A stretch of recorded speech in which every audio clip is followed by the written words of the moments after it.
Good afternoon, everyone, and welcome to the American Enterprise Institute. My name is Robert Doerr, and I am the Morgridge Fellow in Poverty Studies here at AEI. And I'm very pleased to welcome you to this important discussion of our nation's anti-poverty programs. For some time now, the leadership of AEI has felt that greater attention needs to be paid to helping those at the bottom of the economic scale move up and out of poverty.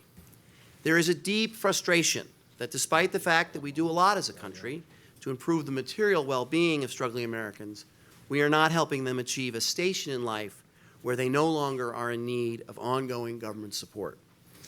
This frustration, I know, is felt in a lot of places, at the White House, in academia, and other think tanks, in neighborhoods and communities around the nation, and in Congress.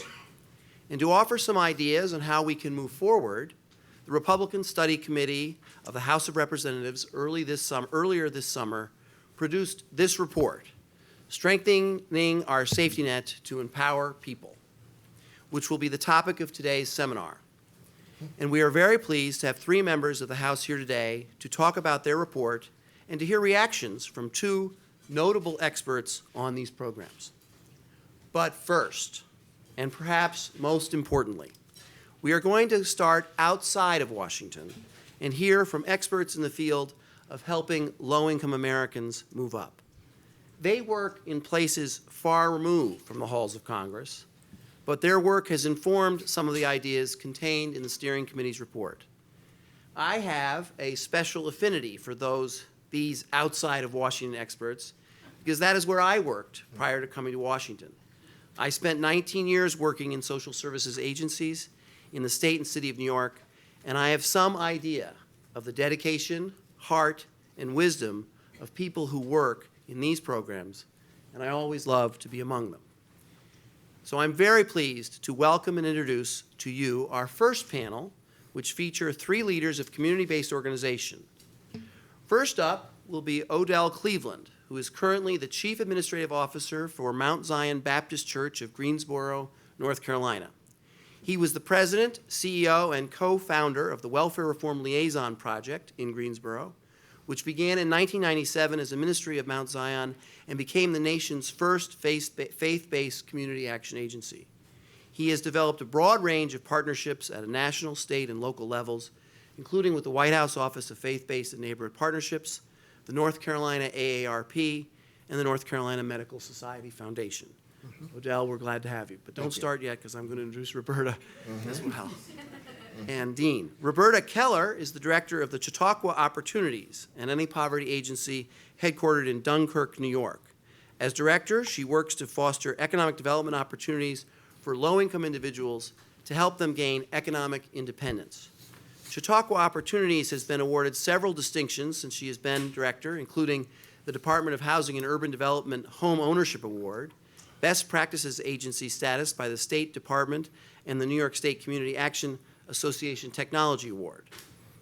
In 1999, Ms. Keller was awarded the Most Visionary Director Award by the New York State Child Care Coordinating Council, a council I at one point was a member of, so I'm particularly happy to have you, Roberta, and she received the New York State Senate's Women of Distinction Award in 2005.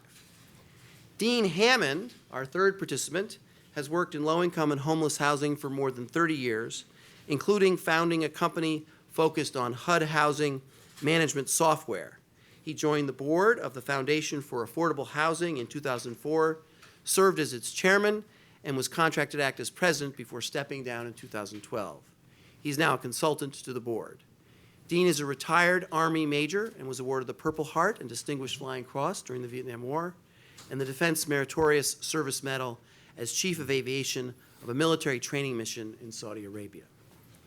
After these three presentations, we will have the congressman come up and present on sections of the report, and then we will have Professor Harry Holzer and Dr. Angela Rashidi come and make comment on the report. And during parts of this and at different times, we hope to have a good dialogue with the audience as well with questions.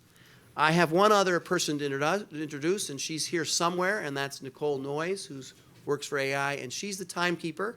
She's over there, and she'll be giving signs so that we can keep everybody on schedule. I'm sorry to say that, but that's part of what happens when you are trying to run a well-run seminar. And I want to say one last thing about seminars, because Roberta is from Chautauqua County.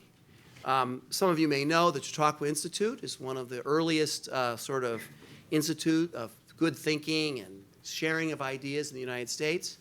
And when President Johnson was president and he would get frustrated with things, he'd say, oh, we're going to have one of these gold darn Chautauqua seminars. That didn't get the laugh I was hoping for, but that's okay. But the point is, this is something like that. We want to have a free and open discussion, and with that, I'll start with Odell. Thank you very much. Good. Just want to say thank you all for coming. It's interesting when they talk about the time, everyone looks at the Baptist preacher and said, okay, that's what we need to keep the time for.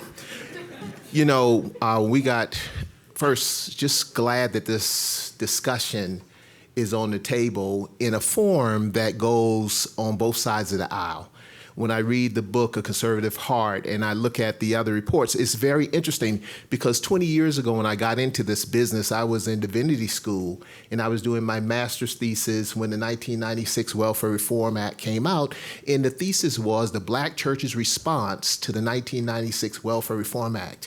And in that piece of paper, we talked about how can we do this. And then 10, 15 years later, we were able to move folks off of the welfare rolls to the point that they had about $11 million in earnings. What we didn't do a good job of is to document how much saved us from if Odell was on the system. You know, when you look at that number line, the zero, and we start looking at the negative part, how much savings did it come to the bottom line? But when you start looking at the human impact in folks' lives, how all of a sudden people start feeling good about themselves because they were working. All of a sudden they were being successful. All of a sudden you had the faith community, and in particular in the Black community, the faith community that so many people believe in is on the front lines on helping people, giving them a hand up, not a handout, and being a cheerleader and helping and going into the community, helping business owners say, hey, listen, you don't have to go halfway around the world on a mission trip. I have a mission for you right around the corner. Come on, exercise your faith and get involved, and let's help create jobs. Let's help with all these kind of things. And that's how we became so successful. But as to understand, though, one of the things that we did is the fact that people who didn't want help, we left them alone. You cannot make somebody want to change.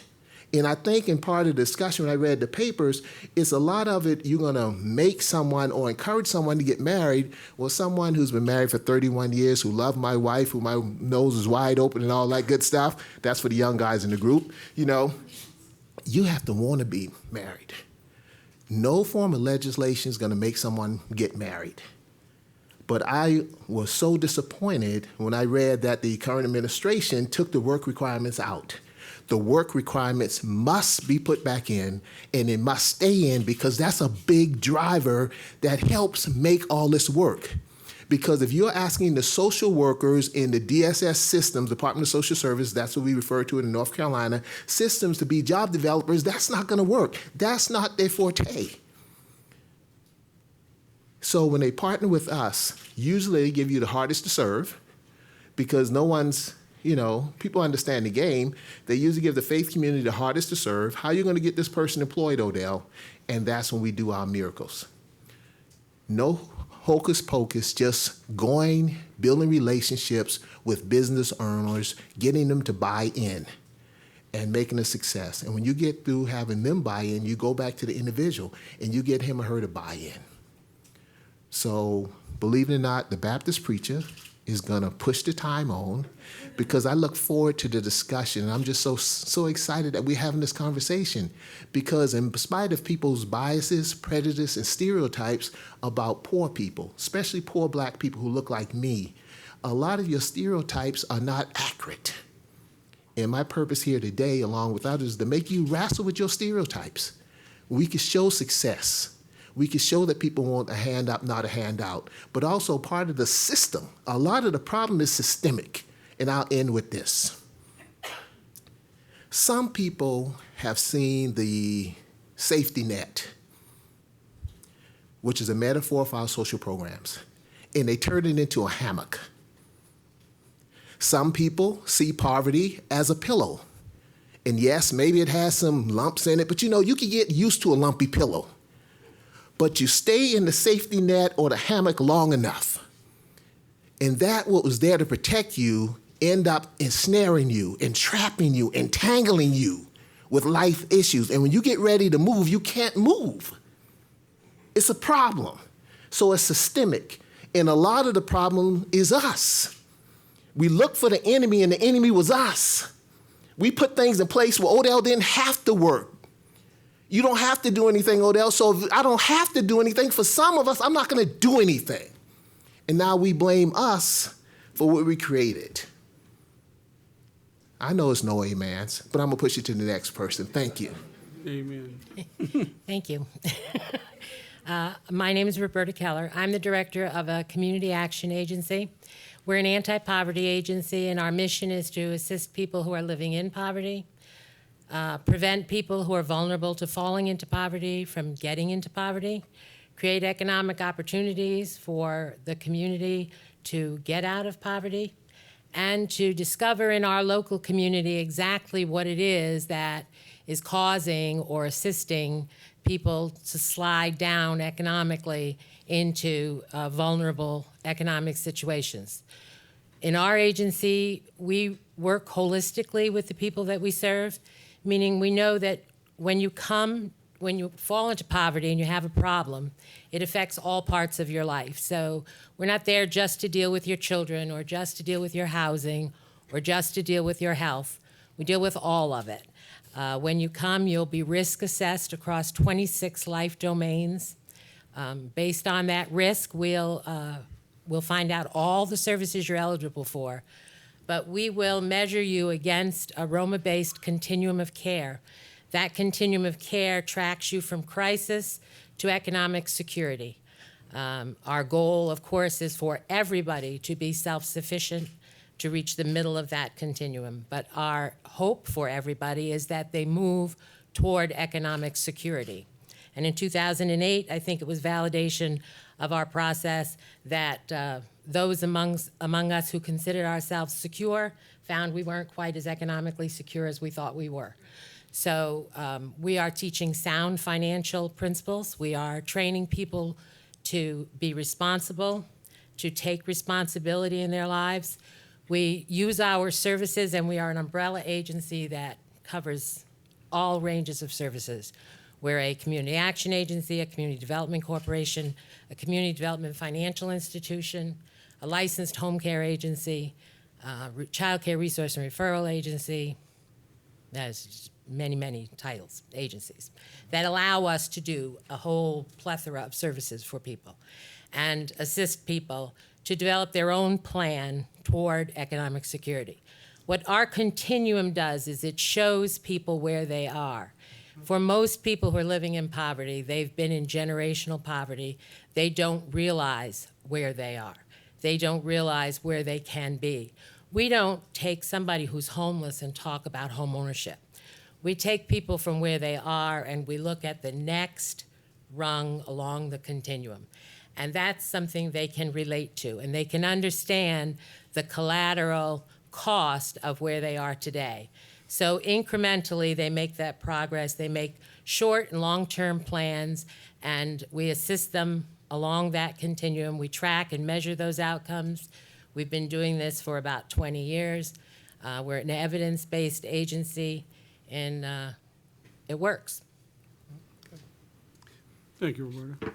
Good job. Well, Phil Gray, the current president of the Foundation for Affordable Housing, and I'd like to thank AEI and the Congressman for having us here to discuss this very important topic. And we all are part of this topic, and we have to find solutions for these problems. The Foundation for Affordable Housing has been in the homeless housing business for 22 years. And I'm going to focus it right down onto that and talk about a model that we've talked about and support. And Roberta brought up several of those areas of those kinds of support agencies that we use. But in any case, we built in 1994 a 100-unit SRO facility to house homeless. And we came to find out that many of them fall into a couple of categories, especially those who are on some sort of disability or welfare payments, where they have about an average of $815 a month to live, and that's not going to change. And we've been housing them, thousands of them, through the years at St. James Place. In those apartments, they pay the home fund set rent of $360 a month. And that's more than 30% of their income, so we're going away from that model considerably. But they have a safe, clean, affordable place to live, and they can continue to live there safely, and some of them, it's the last place they will ever live. In 2005, we constructed the Veterans Wing. That's a 38-unit SRO facility. It was funded by a VA grant, some tax credits, debt, and home funds. And we used that with a support-intensive transitional housing program supported by the Veterans Administration Grant Per Diem program. And we have men and women in the program, and they can be in that program a maximum of 24 months, and that's part of this model. I realize some have labeled transitional housing as a barrier to housing, and that's not the case at all. We found that if you give someone opportunity and provide the right tools and incentive, that they can develop into a good citizen and move on. And what our target is unsubsidized housing, permanent unsubsidized housing. And certainly they can continue on up the ladder, just as Roberta talked about. The supportive model we use for the veterans is the one I'm going to talk about today. And I'll be referencing some evidence-based statistics associated with this program over the last 43 months.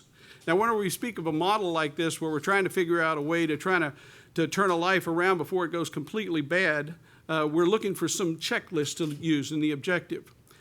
Stable housing, good environment, sustained recovery from addiction, permanent work, training and education, two different things, stable finances. And when we look at these models, what do we find in there all the time? Structure. It's always structure, and that's the big key factor is structure. These folks lack structure. And if we look at special schools, they get uniform structure, special programs. The military, same thing. You see structure in there. Prisons, unfortunately, there's plenty of structure in there, and sometimes they go back to that. And family, structure, again. So we have to create an environment where they can create their own structure. Now, it's mostly about we're going to treat you like a good citizen until you are one. And it's not a one-size-fits-all. We have to look for the person.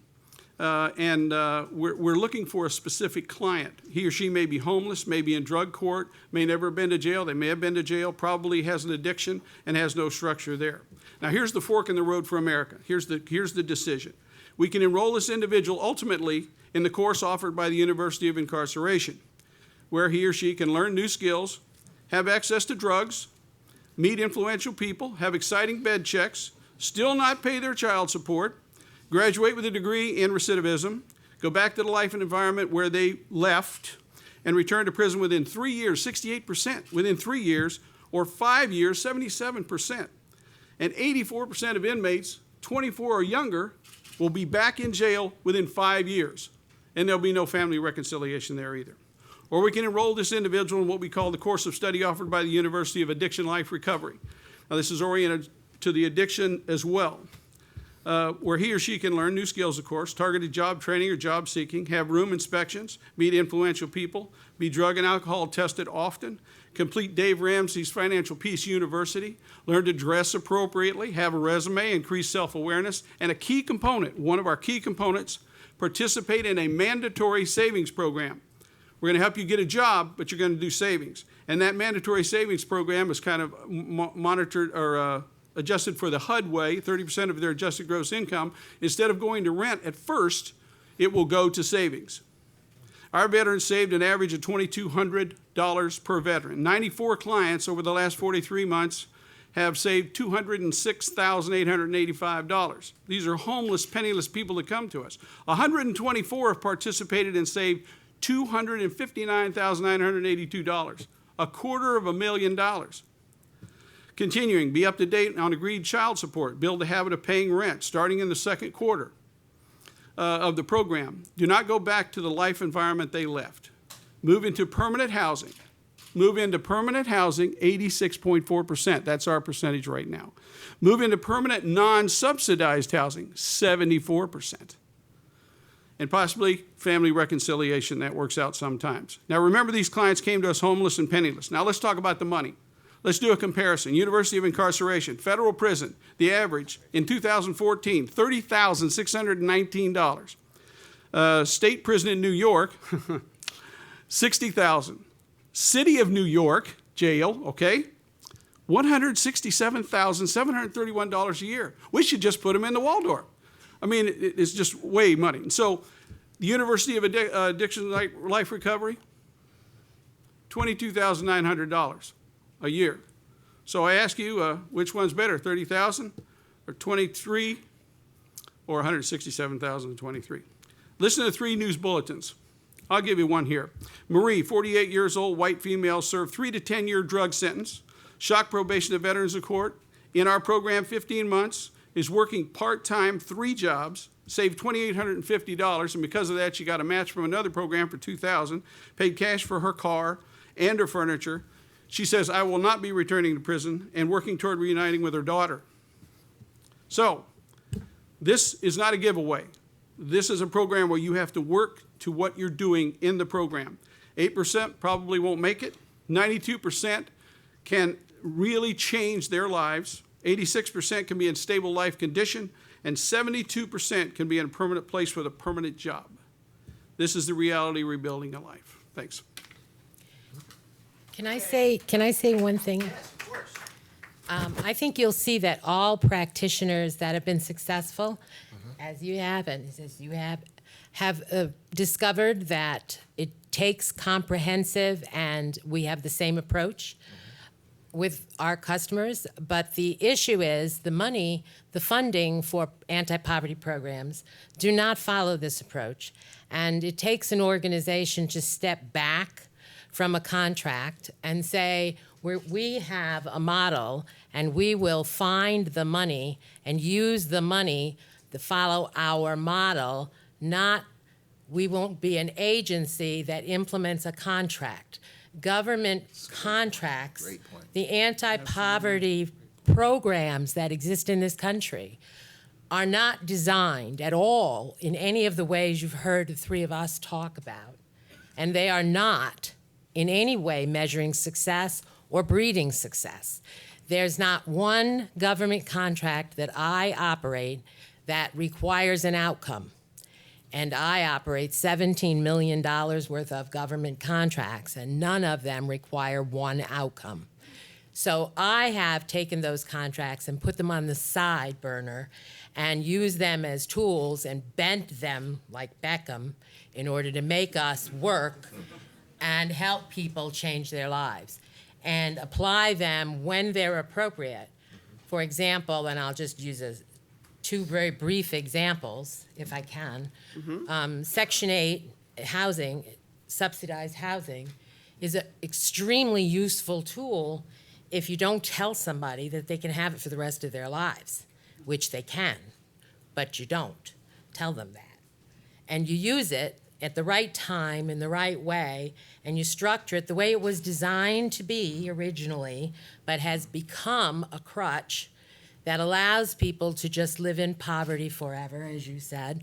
And the other is HEAP, Energy Assistance, which we go to great lengths as an agency to help people develop sound financial practices and to establish good credit.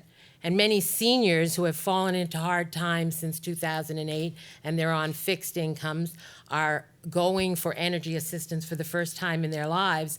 And they're applying, and in order to get in New York State the full energy assistance, which isn't going to carry you through a winter anyway, you're going to have to default on your bill. And in order to default, you're going to ruin your credit. And when they default, the energy company comes and shuts them off and charges everybody a shut-off fee. Energy companies don't lose money. They go to the Public Commission and say, we lost money last year, so we're going to raise our rates.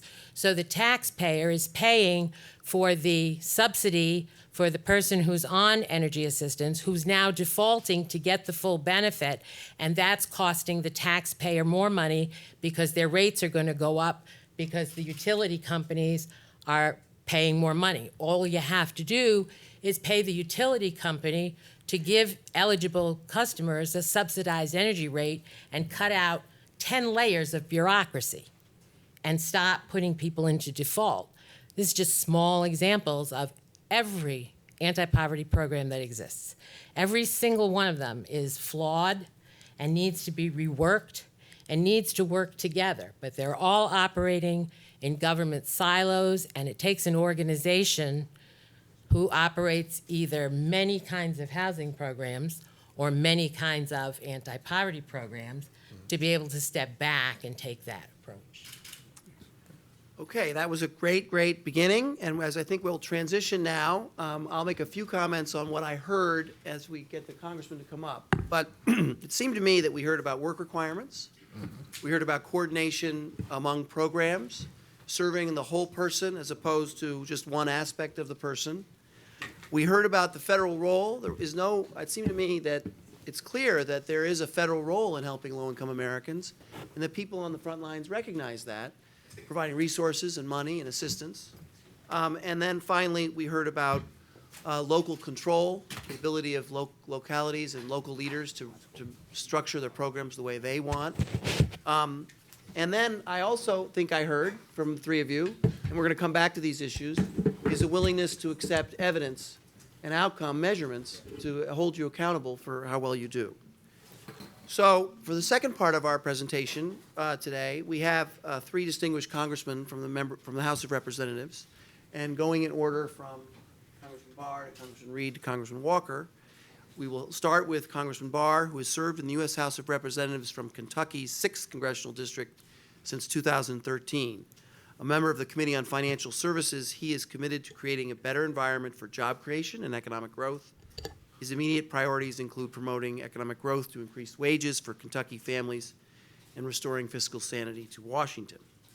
Tom Reed, after Congressman Barr, will go next. He's now serving his third full term in Congress, representing New York's 23rd District, and is a member of the House Ways and Means Committee. In this role, he is engaged in House of Representatives anti-poverty efforts, as well as efforts in tax reform, energy security, and manufacturing policy. Before his time in Congress, Representative Reed was a small business owner working in law and real estate. His career in public service began in 2008 with a successful mayoral run in his hometown of Corning, New York, which, by the way, is in the Finger Lakes, which is one of the most beautiful parts of America. I just want to put that plug in. That's where my mother grew up. Thank you, Robert. Congressman Walker represents North Carolina's 6th District in the House of Representatives. He is currently serving his first term in Congress, serving on the House Committee on Oversight and Government Reform, Homeland Security, and Administration. He is a member of several caucuses, including the bipartisan Congressional Historically Black College and Universities Caucus. Before he was elected, Representative Walker served as an executive pastor, music and worship pastor, and lead pastor. We're very pleased to have all three of you here. Congressman Barr, you're first. Well, thank you, Robert, and thank you to the American Enterprise Institute for hosting this important forum, to my colleagues and to our constituents who have come to share their stories and their successes in combating poverty in particular. I'd like to thank Dean Hammond and Phil Gray with St. James Place in Lexington, Kentucky, who have demonstrated through their model a real successful and innovative model of combating poverty and helping people recover from addiction. I come from a congressional district, like so many other members of Congress, that features urban poverty, but in the far eastern part of my congressional district, we have a number of counties that are designated severely economically distressed as part of the Appalachian Regional Commission. And there's a lot of rural poverty, not just in my congressional district, but throughout Appalachia and throughout the country. After 50 years of the war on poverty and trillions of taxpayer dollars spent, I think it's fair to say that Washington has failed many Americans who are most in need. Worse, bureaucratic inertia has crept into government officials who refuse to give up on failing policies that they almost treat as dogma. For example, Housing and Urban Development Secretary Julian Castro, who will appear again before our House Financial Services Committee again this week, has pushed a housing first model that ignores all other factors of beneficiaries' well-being or future self-sufficiency. Last summer, when Secretary Castro testified before our committee, I asked him how he measured success at HUD. And he responded, quote, putting a roof over someone's head. And he touted that the number of people in public housing was increasing. But is that really an appropriate measure of success? Most private and nonprofit assistance initiatives, such as alcohol and drug abuse recovery programs, focus on the number of people that they have actually helped achieve sobriety or recovery, not how many are currently in the program. So I think we need to focus on outcomes as opposed to the size of government or the number of government programs. There will always be a need for safety net programs and for those who have fallen on hard times, to assist those who cannot work, such as seniors and the disabled. But the measure of our success should not be how many people struggling in poverty. The measure of success should not be how many people struggling in poverty are propped up by taxpayer dollars. Instead, it should be how many people have we helped achieve escape poverty? How many people have we helped achieve upward mobility and achieving the American dream?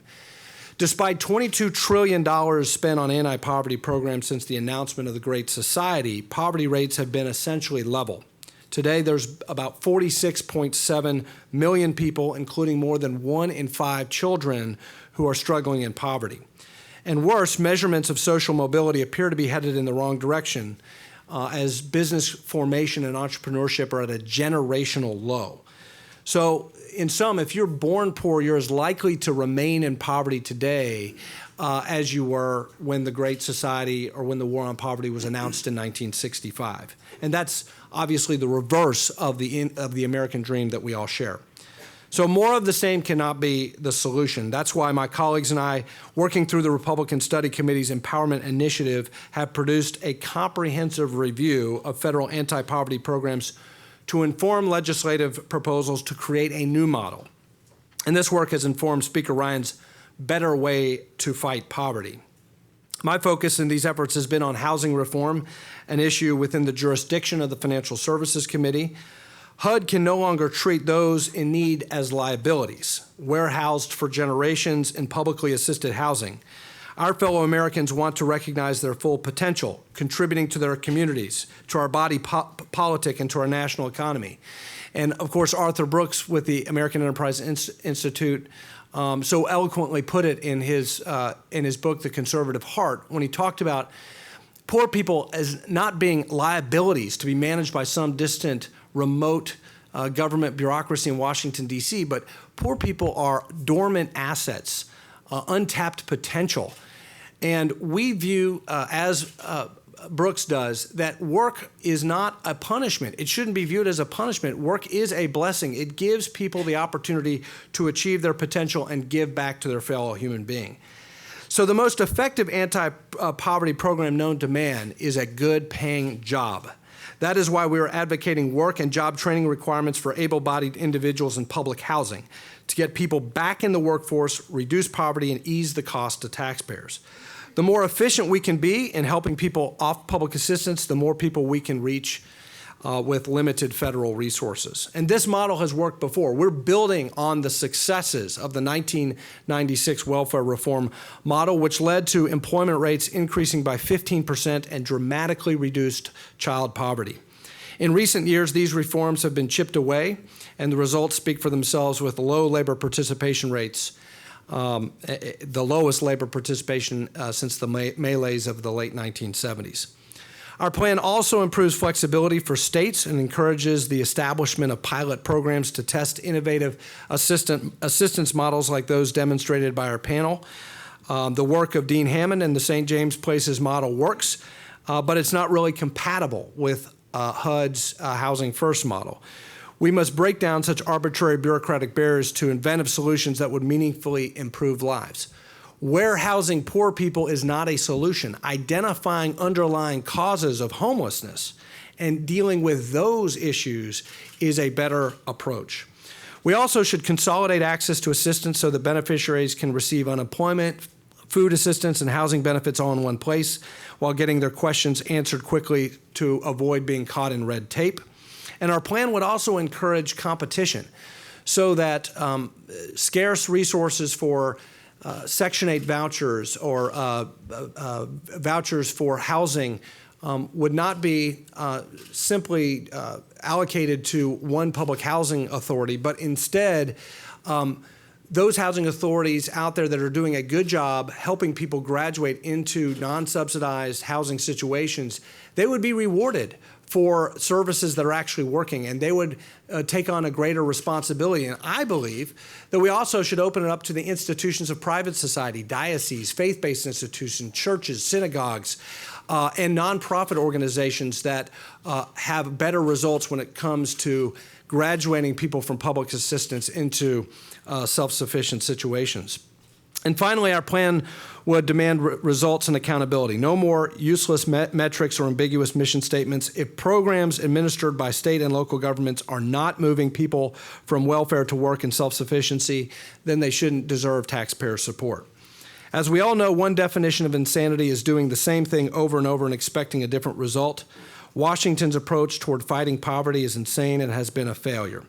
We can and must do better to ensure that no American is limited by the conditions of his or her birth or by unexpected hardship.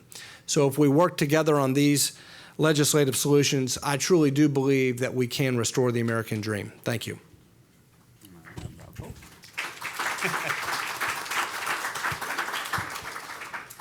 Well, thank you very much, and thank you to my colleagues, Andy and Mark, for joining us here today, and to Robert and AEI, and to Odell and Roberta and Dean for sharing the frontline stories on this important issue and taking on poverty.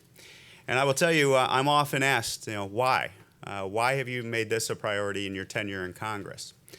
And the fundamental answer to that question is just as many of you. I care. I care. And I'm a Republican member of Congress, and I will tell you, often I am told that my mission in life in Congress is to penalize people, judge people, and not show any type of compassion for people. And I can tell you, as my colleagues will attest on my left and right here, we do care. We just offer a different way. We offer a different way. And I will share the story of my life with you. I will share the story of being the youngest of 12, 8 older sisters, 3 older brothers, whose father passed away when I was 2. So I was raised by a single mom who was given that curveball in life that was either given a choice. You can either develop a chip on your shoulder, get knocked down, and never get back up, or what you could do is you could take that curveball and you can make lemonade, and you can get back up, and you can smile, and you can count your blessings, and treat each other with respect and work hard, and that's the lesson she taught to me. And when I was a law guardian, when I first got out of school, I went and I represented kids. Law guardians are the attorneys appointed by the courts to represent kids in various actions throughout the court system. And I went and I met one of my clients for the first time. He was an 8-year-old young man in western New York, which is a beautiful part, as Robert pointed out, of the country. And it's essentially Appalachia. Essentially, he had dirt floors still in his house. And I sat with him in his living room. And I asked him, I said, what do you want to be when you get older? Just to kind of develop a friendship, a relationship, being his attorney in that court proceeding. And the response was eye-opening. The response was essentially, what do you mean? This is what we do. I thought maybe he would say astronaut, police officer, cure cancer, something like that.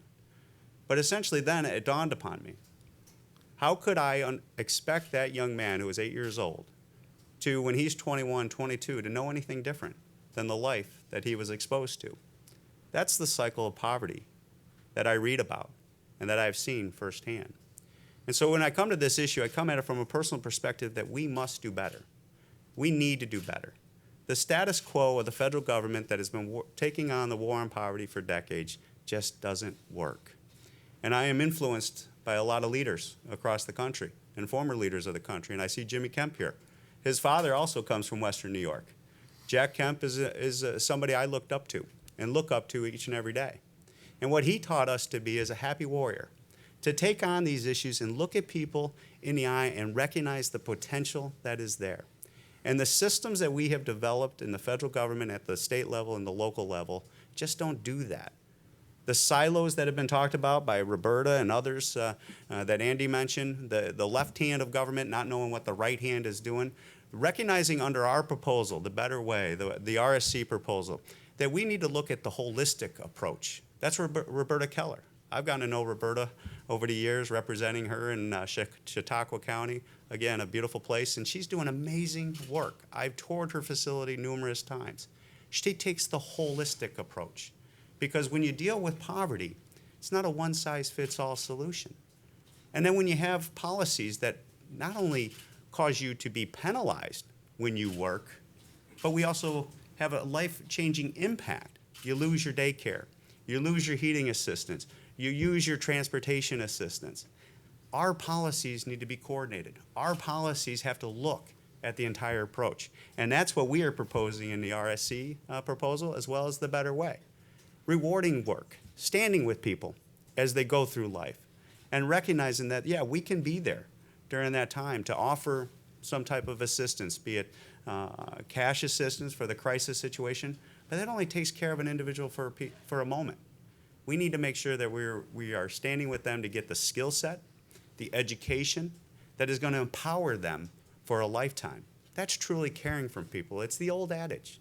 You give a man a fish, you feed him for a day. You teach a person to fish, you not only take care of them, but you take care of their families and the next generations to come. And that's the policies that I think you see here today, is recognizing that we got to break the silos of bureaucracy, stand with work. And the other reason why we're standing with work, and this is often as a Republican member, I often get chastised, all you want to do is penalize people and force them to work. What was taught to me by my mother was work is good. Work is not only good because it gets you a paycheck, but I can tell you, I have talked with people that have received that first check after going through life struggles, and it's rewarded their soul. It's touched them here. It's allowed them to have self-worth. It's allowed them to take pride of ownership in what they were able to achieve. That is what I think our policymakers and our policy operators lose sight of each and every day, is that by empowering people to earn their own way, they actually not only earn that paycheck, they earn that confidence, that pride, and that ability to go on, not only for themselves, but for their children and the next generation. So I'm excited to be part of this effort. I hope you join us in this effort. And this is not about Republican or Democrat. This is about us as human beings looking at each other saying, there's a better way because the status quo has failed, and we need to move forward in a positive, proactive way. Thank you, Andy. Thank you, Tom. Also, thank you to Robert AEI for creating this venue. Also, love hearing the stories from Mr. Hammond and Ms. Keller on the success, and not overnight, but years of hard work, specifically my friend Odell Cleveland Jr. When I began this process about 3 years ago, not having any kind of political background or experience, what I felt compelled to do was find people in the community, regardless of their political affiliation, of people who really were making a difference, a measured difference and impact on our community. And I found a gentleman, Odell, that was respected by both Democrat, independents, and Republicans alike. He had been spending time over the years crafting relationships. In fact, one of the gentlemen that worked with him for many years is now a legislative correspondence liaison in our office and does a great job. I want to speak today specifically on my aspect of the policy side, which is education. And I want to break it down in two ways, if I could, please. One is the system, and the other aspect of it is the public.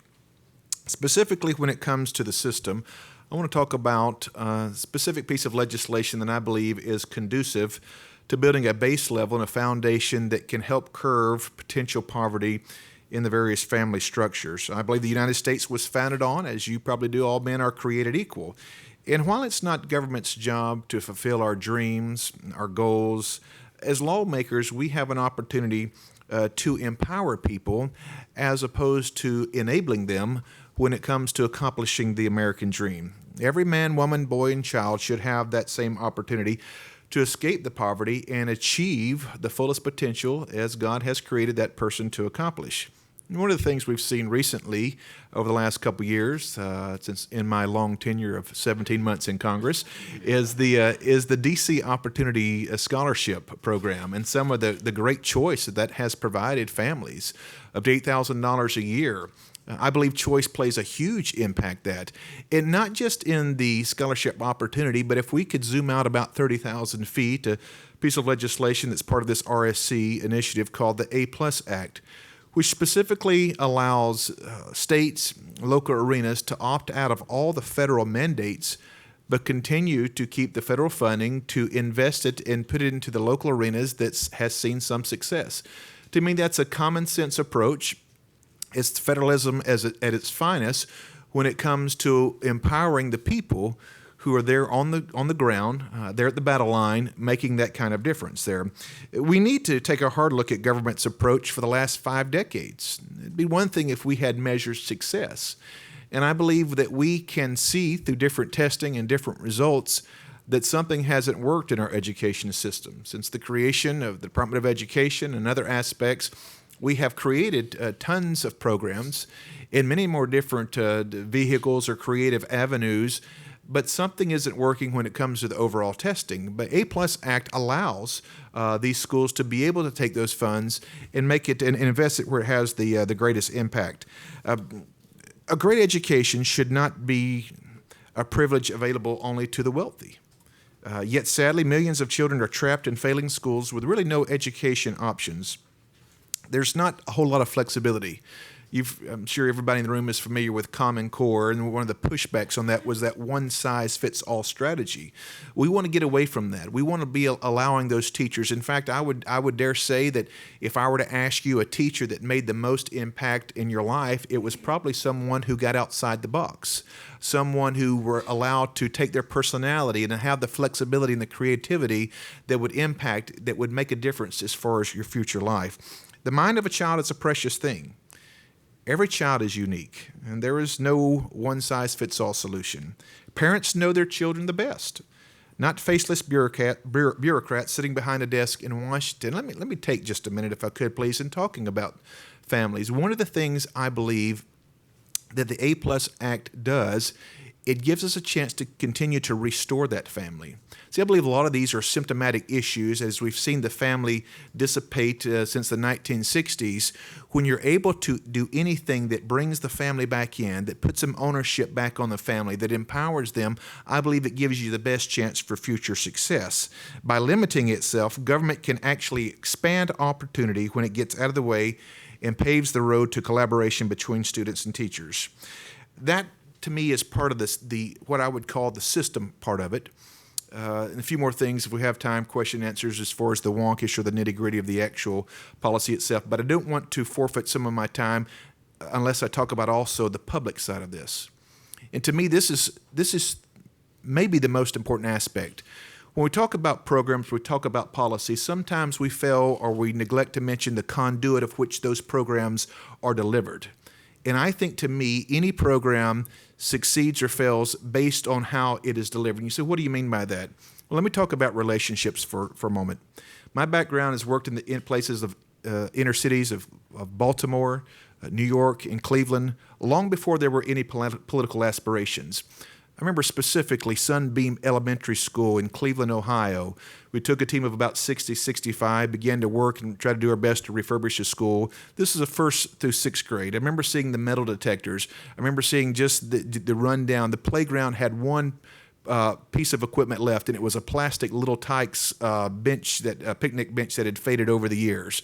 The lack of hope impacted me to eventually come back and talk about transitioning from nearly 2 decades of ministry to be able to talk about what is it that we're missing in government? What is it that we have bypassed, that we've skipped over, that are fundamental aspects? And I believe it is crucial from the education side that we begin to make those investments. I look at it from a faith perspective, that God created every single individual with unique skills. And I believe when the federal government begins to wedge itself in there, I think sometimes we do a disservice to the public because we limit those opportunities to achieve or fulfill those wonderful things. Sometimes I have had the opportunity to teach postgraduate work at divinity schools. And it's interesting when you're teaching these younger pastors because they can't wait to get out there and change everything from the music style to the curtains, the carpet, you name it. We're in. I've got the plan of it's my thesis. I'm ready to go with it. What has happened, though, is sometimes we have failed to understand that it's about putting the relationship first. When you're able to build trust, you're then able to make a difference. And I see my time has expired, so I'll conclude my remarks there and hopefully have a little bit chance to share some more. Thank you very much.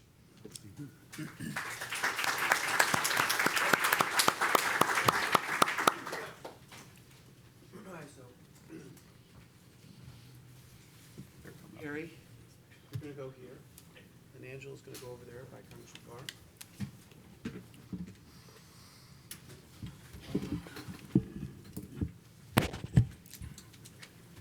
So when we started to decide that we wanted to invite the congressman over to present this report, they said that they didn't want it to just be about them. They wanted representatives from people from their communities that had taught them so much about these issues. And they also wanted some pushback, some give and take. They wanted a discussion. And so when looking for a discussion on these issues, I could not find two better people that I have greater confidence in their integrity and wisdom than Professor Harry Holzer from Georgetown and Angela Rashidi here at AEI, who work with me also in New York City. So I'm going to introduce the two of them, and then Harry, you're going to go first, and then Angela, you're second, and then I hope that we can have some response and back and forth and a good discussion. I know I've got a couple follow-ups, but let me do the introductions first. So Harry Holzer is a professor of public policy at Georgetown University and an Institute Fellow at the American Institute for Research in Washington. He is a former chief economist for the United States Department of Labor and a former professor of economics at Michigan State University. He is also a non-resident senior fellow at the Brookings Institution and a research affiliate of the Institute for Research on Poverty at the University of Wisconsin-Madison, among other affiliations. He has authored or edited 11 books and several dozen journal articles, mostly on disadvantaged American workers and their employers, education and workforce issues, and labor market policy. He holds a PhD in economics from Harvard.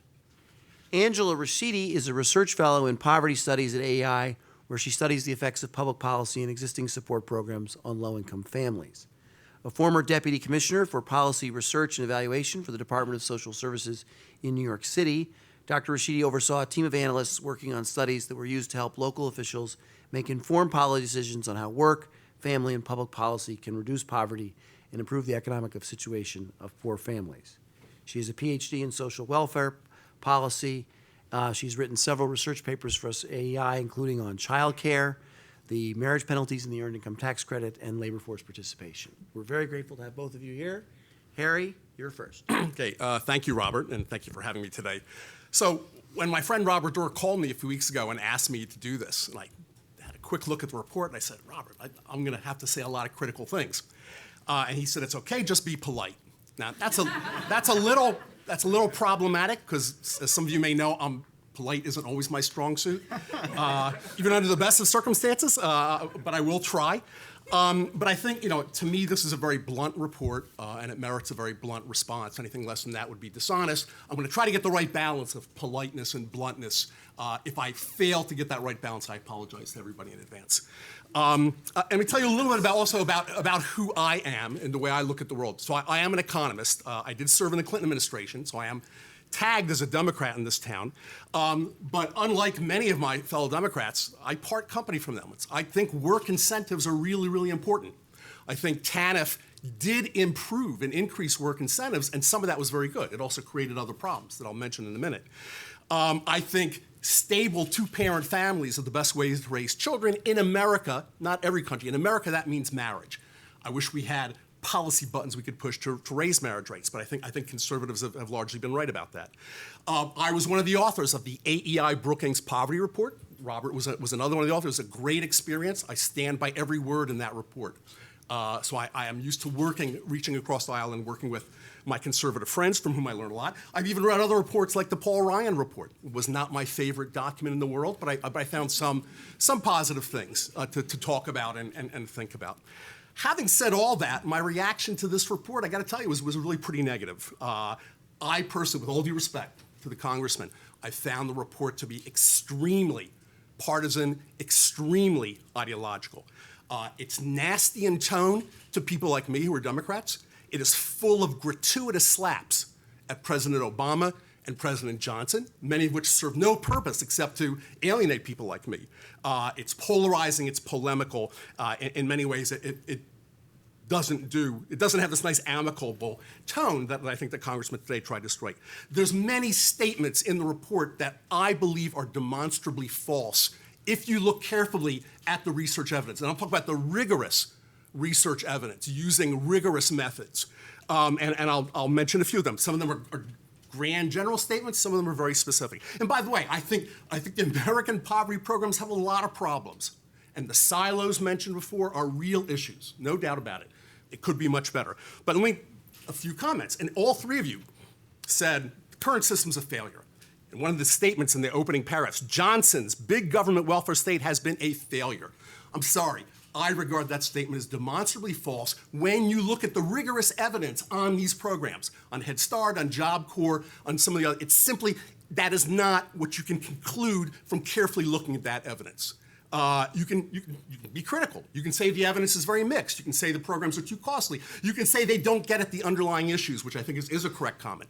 But to say it's a complete failure ignores the positives that you find in a lot of this research and evaluation literature. And in fact, if you measure poverty correctly, not using the official rate, which has a lot of flaws, but what the Census Bureau calls the supplemental rate, it actually has declined over time, and it's pretty easy to link those declines to some of the programs that are demonized in this report. So again, carefully looking at the evidence does not lead you there. Another comment, Obama has gutted the TANF work rules. I regard that as a false statement. The reason I think it's false is that Ron Haskins has told me it's false. And Ron Haskins has looked and written on a lot of these rules, and he regards those as inaccurate. And I trust Ron. Ron pretty much wrote the welfare reform policies in TANF, and I trust his judgment on that, and he disagrees completely. There's also all kinds of half-truths in the report. For example, we hear a lot early in the report about the 799, let's round up, let's call it 800 billion, okay? It's fine. Half of that is on health care, Medicaid, and the few other S-chip type programs, which to me tells us a lot more about how outrageously expensive health care is in America rather than we're overspending on this. All the other stuff is the other 400 billion. 400 billion may sound like a massive amount of money. In fact, it's 2% of GDP in America. 2% of GDP is not a huge, massive government expenditure. And in fact, when you compare us to all other industrialized countries, we're on the low end of what we spend as a fraction of GDP. And in fact, when you compare us to those countries all have more generous safety nets, lower poverty rates, and higher rates of upward mobility than we do. So again, this notion that our program is so generous and it's trapping people, I think has a little empirical bearing. And I'll tell you one more thing about this report that was upsetting to me. 42 footnotes. A few of them are to the Census Bureau, the Congressional Budget Office. The vast majority of the articles are either to papers coming out of right-wing think tanks, right-wing media outlets, or right-wing conservative political appointees. Not one footnote to a rigorous, peer-reviewed article in a rigorous journal, of which there's a large quantity in the social science, but not one, which to me tells me, in some sense, the information that was driving the view. Let me talk a little bit about a few of the programs, and I'm going to argue that it's not that these programs don't have negatives, but the reality is much more complex than this notion that they simply all failed. First of all, welfare reform. I think welfare reform did a lot of good in the late 90s when the economy was really strong. However, since then, the number of disconnected mothers, disconnected from work, as well as from welfare, has gone up quite dramatically. And again, Ron Haskins writes about this more than anyone else. Millions of those moms, not on welfare and yet not working, because they're hard to employ. I'll get back to that. TANF no longer raises almost anybody out of deep poverty being defined as income 1/2 the poverty line, and it used to. It did nothing in the recession to combat the rise in poverty that occurred when jobs were disappearing in the recession. On the other hand, food stamps, which is heavily demonized in the report, food stamps does raise millions of people and families out of deep poverty. It's successful at doing that. It did combat the recession. It had a counter-cyclical role, and very importantly, the rigorous evidence shows food stamps raises the nutritional quality of poor children. That's a clear fact when you look at the evaluation evidence on that. And those children do much better as adults, and they work a lot more as adults than those that don't have access to that. So therefore, a rise in food stamps, somehow proving that Obama has been a failure, as comments made, is simply another falsehood, in my view. The earned income tax credit. The report does have a positive paragraph or two on the earned income tax credit. Then it talks a lot more about all the fraud, and the IRS really needs to be much stricter combating the fraud. I have no problem with that. I don't mind the IRS, except we have one problem. The IRS has been so demonized by House Republicans in the last 6 or 8 years, and its funding has been so dramatically cut that it's hard to give them another unfunded mandate to do this work. The juxtaposition of those comments strikes me a little bit. There's a lot written about the marginal tax rates. The notion that if people, I'm going to need a little more time, I'm sorry, Robert. The notion that people face these massive cliffs when their earnings go up a little bit, and they come up with one or two hypothetical examples. But in fact, the Congressional Budget Office wrote a report late last year on the marginal tax rates. On average, they're nowhere near as high as the ones cited in the report. I think they're still too high, but it's expensive to reduce those marginal tax rates, and it doesn't always generate the changes in behavior afterwards. And by the way, there's a huge literature on rigorously evaluated pre-K programs and K-12 programs and workforce programs, none of which are cited in this report. You would think that stuff doesn't exist anywhere, and that was troubling to me. Well, let me talk then about what do we know about poverty from the research and some of the underlying, and do we really believe that the suggestions in this report and the many fine efforts that have been discussed are going to be up to the challenge of really reducing poverty, especially without more resources?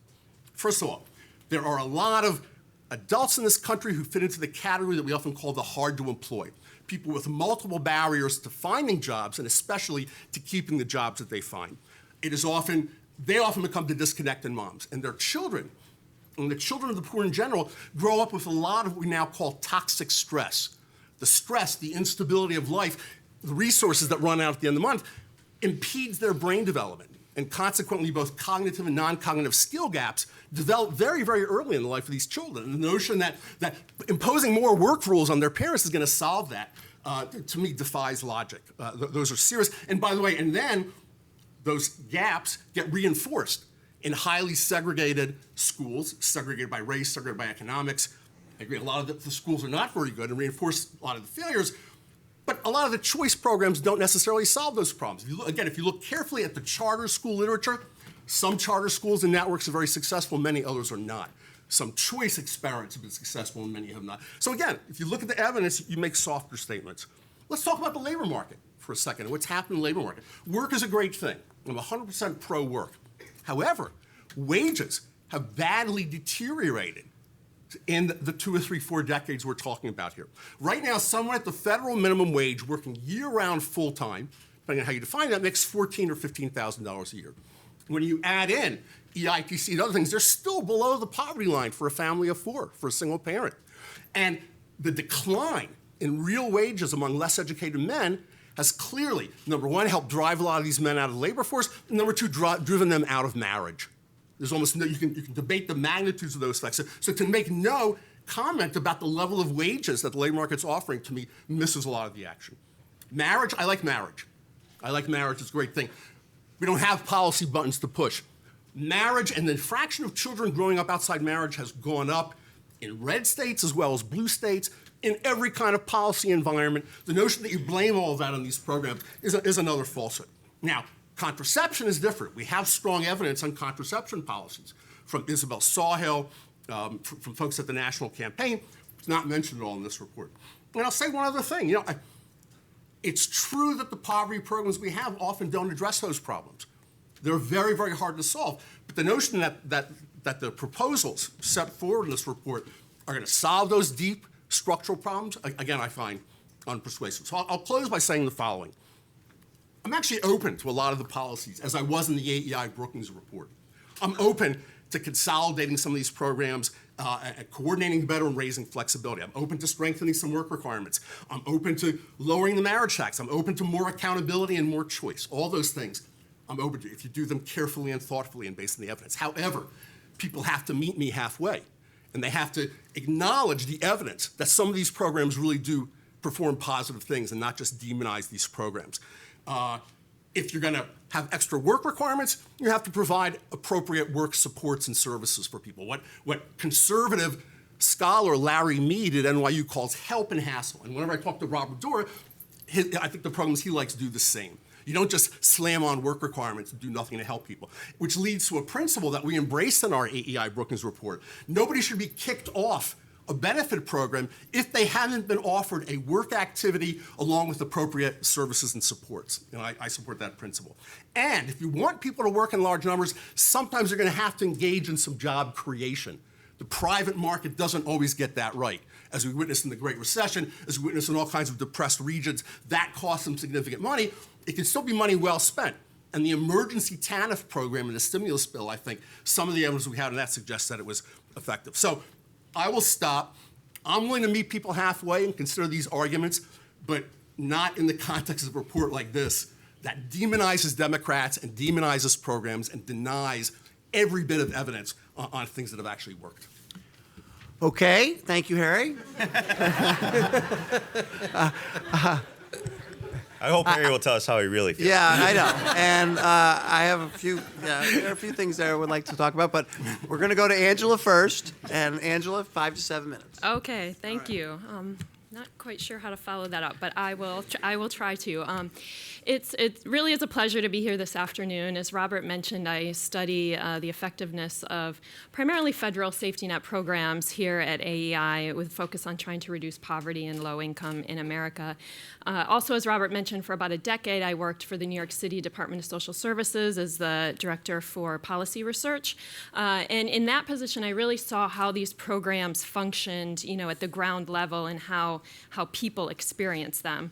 So my comments are very much influenced by that experience, sort of working, more in the field and at the ground level, as well as the research that I've done as part of my academic work, as well as here at AEI. And I also just want to mention, I'm very much a realist. I think it comes probably to a great extent from my Midwestern roots, but also I spent a number of years in New York City Welfare Department, which is about as real as you can get. So my comments really sort of do reflect some of those, those experiences. When I read the report, I had a very different reaction than, Professor Holter, who I respect very much, and, many of his comments resonate with me, but I didn't have quite the same reaction. I feel that the plan articulates some very broad themes that I think do resonate with a number of people. I didn't look at it so much as, a report that was coming out of a scholarly institution. I recognize it's a report coming out of a political body, and really trying to articulate some broad themes. And again, many of those do resonate with me based on my experience and my research. And I think the report or the plan does touch on some issues that oftentimes are criticized as political rhetoric, but I think that if it's too easy to dismiss some of them as political rhetoric, we don't get into some of the real issues. So I want to focus on basically 3 broad themes that I sort of took from the plan. One is on work, which we've heard quite a bit about. And both sides do agree that work is critical, obviously, to reducing poverty. But the major question is, how do we encourage employment so that we can reduce poverty? As was proposed in the plan, work requirements can be an effective way to do that if implemented appropriately and fairly, which, to be honest, they aren't always. But I think, in general, the intent behind work requirements are a good intent, and it's much of what we heard from the members of Congress earlier.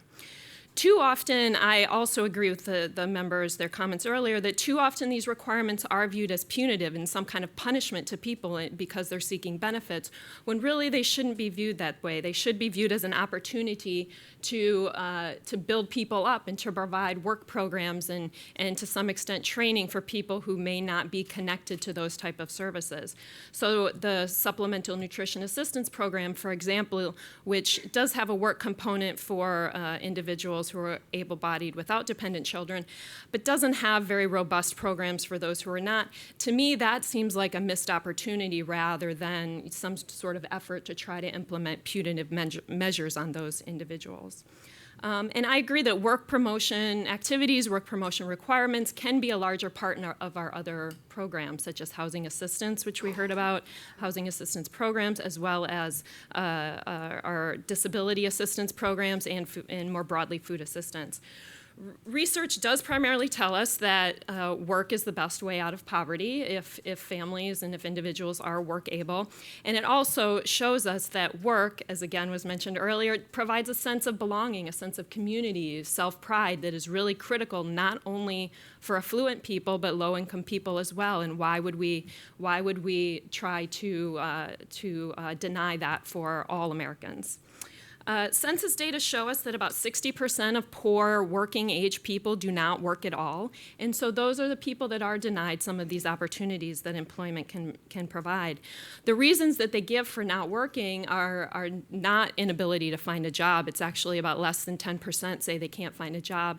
It's primarily illness and disability and home and family responsibilities. So this suggests that a strong, robust economy with a lot of jobs can obviously do a great deal to increase work, work, but it can't be the whole story. That we need other efforts as well. Reasonable work expectations can be a part of this, but it's not the only part. It has to be coupled with supports that allow people to work. Child care assistance, for example, is a critical component. We can't expect parents to work in exchange for benefits if we're not providing assistance to them in the forms of child care.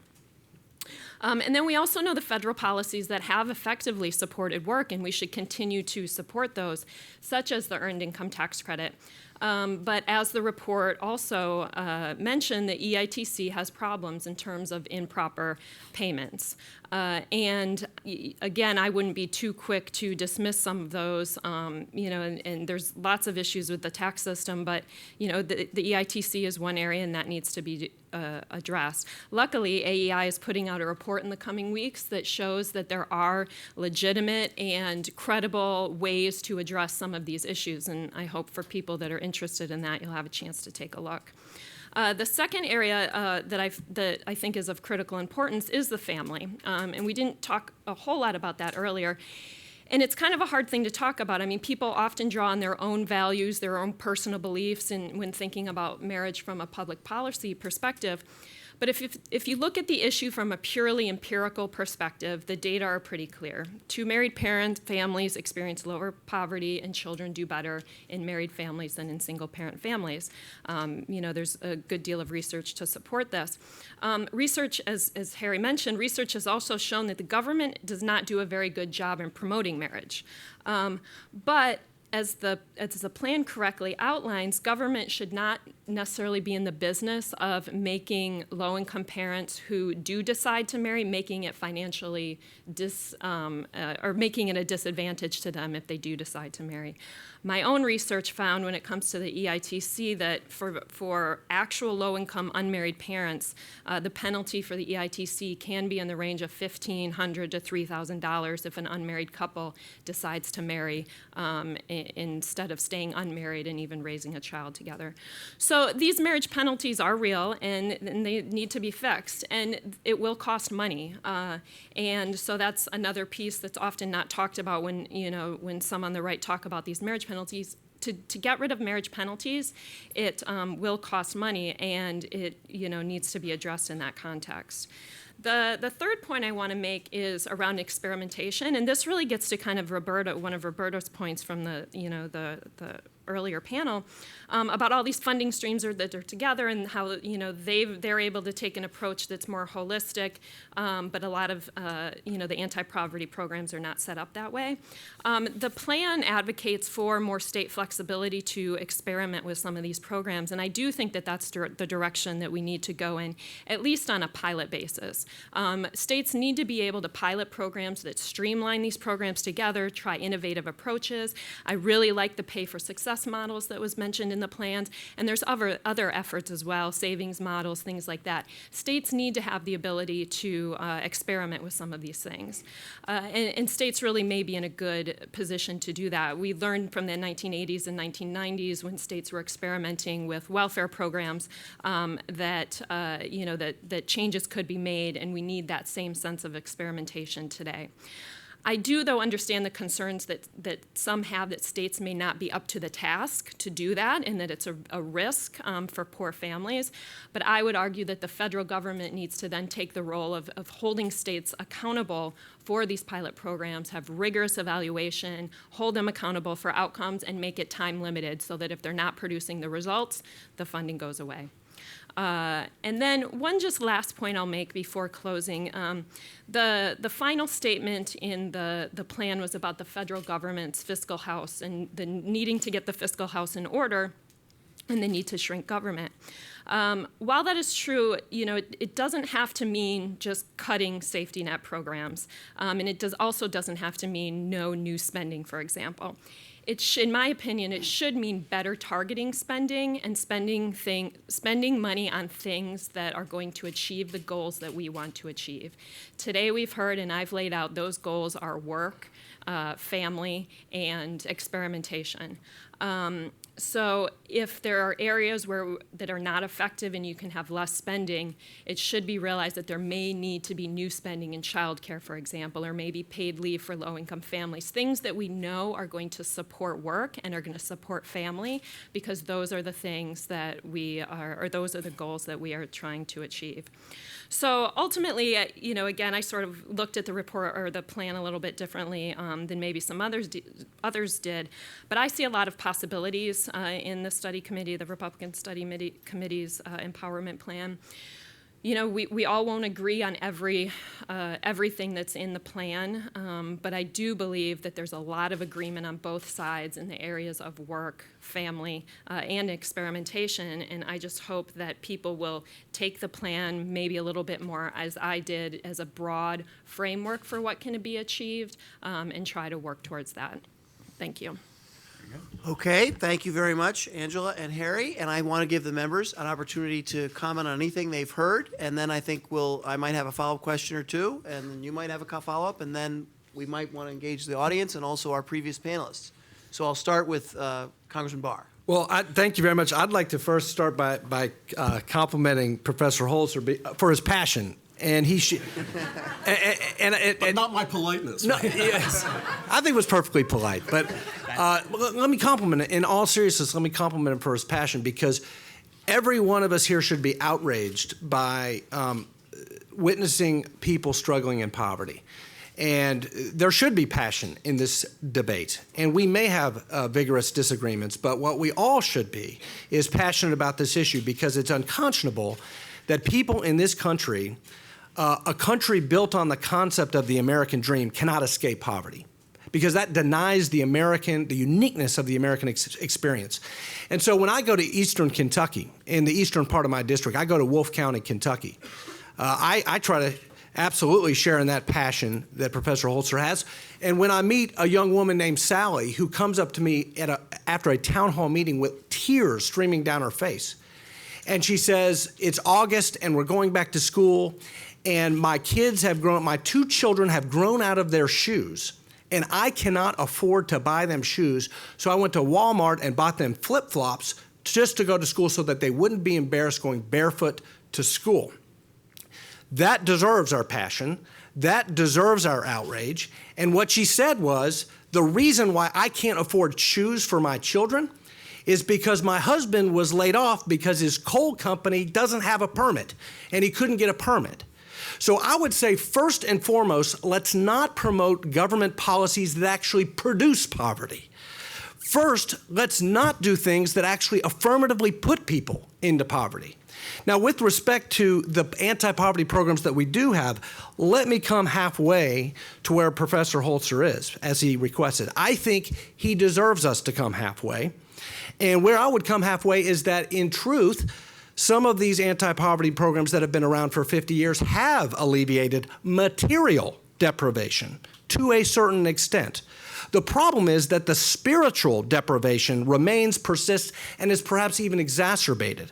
And so when we look at programs like in my district, the St. James Place, we're looking at programs that don't just maybe on the margins alleviate material deprivation by providing some cash assistance or some housing, or what Secretary Castro says, let's put people with a roof over their head. What we want is something better than that. We want to alleviate spiritual deprivation. What we want to alleviate is the idea that people can't achieve self-sufficiency and independence so that they can put a roof over their own head. And so it's not that we deny that some of these programs on the margins have helped people like Sally in eastern Kentucky maybe get through a rough patch where her husband lost a job because of coal regulations or environmental regulations, but because we want Sally's husband to go back to work, because we want him to have an opportunity, where we want her to have an opportunity so that she can not only buy shoes for her kids, but so that she can provide them with a life of greater opportunity. So we're not denying that we should come halfway. Of course we should come halfway, and we should all share in this passion to do better in the war on poverty. And I will say this, our report does credit President Johnson in some regards for actually talking about the fact when he declared a war on poverty, we need programs that actually tackle the root causes of poverty, not just mask the symptoms of poverty, but get at the root cause of poverty. And so just in conclusion, that's what we're trying to do. We're trying to actually go at the core causes of poverty, not just mask over with some kind of transfer payment the symptoms of poverty. Agreed? Well, thank you, Robert. And I too want to echo some of the comments that Andy made. And I would say this. I guess I'm the most senior member up here, being here relatively 3 terms. And the good professor articulated something that I've experienced numerous times, especially in my district. I have the most left district portions of the district with the most right portions of the district. We're a very unique district in that way. And often what I will hear is rhetoric, Professor, such as yourselves, that immediately knee-jerk respond to potential reports in a partisan, political, saying that we're attacking. And I can respect that, and I respect that opinion.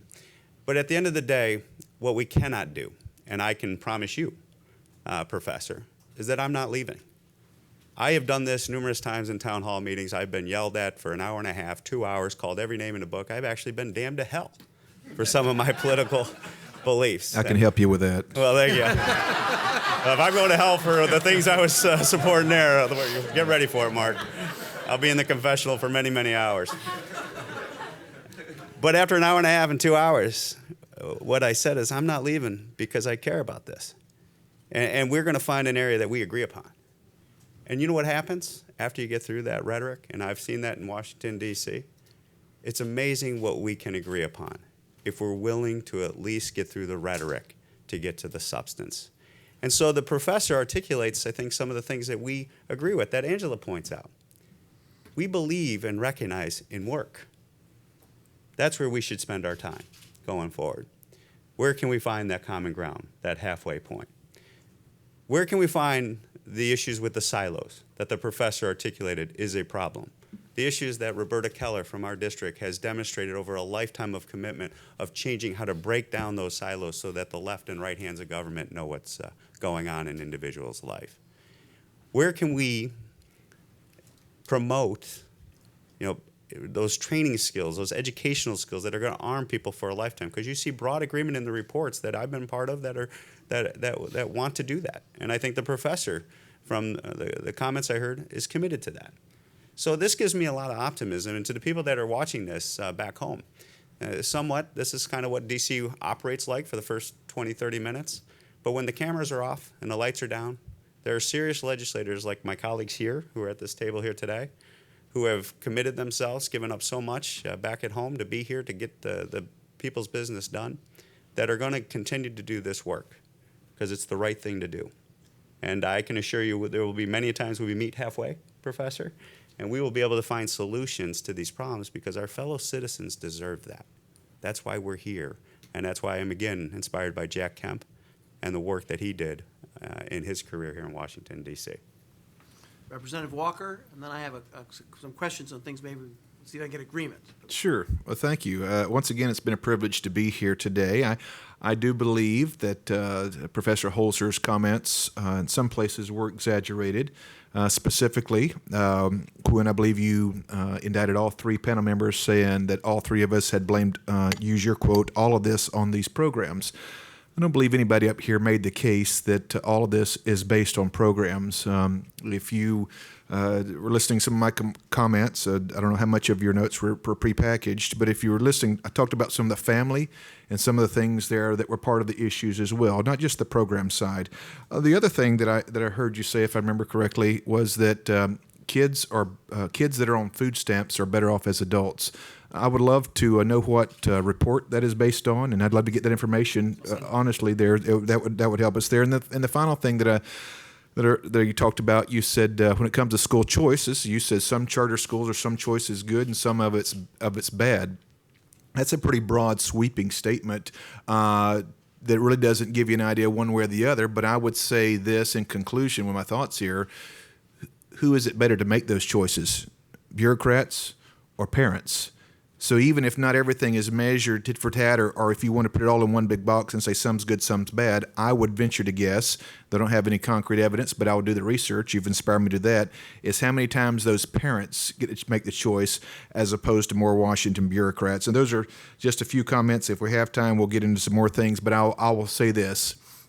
Washington, whatever program you want to call it, has failed when it comes to this particular genre of mindset. When it says we measure success of our programs by how many people we put on as opposed to how many people we transition off. Until we think the transition off is success and not adding on is the other success, then I think we've got some problems here. Thank you. So one of the things that we hear in these debates a lot is, and thank you very much, Congressman, and all of you, we're all wonderful, but I want to focus on one particular issue, and that is the work requirement issue. And Harry, I think I heard you say that for an able-bodied individual on food stamps, for instance, because this is really where it sometimes comes to bear, an offered job that is declined or an offered activity that is declined or failed to show up for might engender a response from the agency providing that assistance in an effort to get them to comply or to take advantage of what's being offered them. How do you react to a work requirement that isn't get a job or lose your benefit, but take this job that we're offering or take this activity that's here and is available for you tomorrow. And if you fail to do that, then there could be consequences. How do you react to that? Well, I'm open to certain versions of that. Now, you and I sat through many hours in the AEI Brookings Project of people debating this issue. And some of these people who are called able-bodied often suffer from pretty severe depression or post-traumatic stress disorder that might cause them not to show up. Whenever you and I talk about programs that have work requirements, the service piece of it and the support piece is very strong.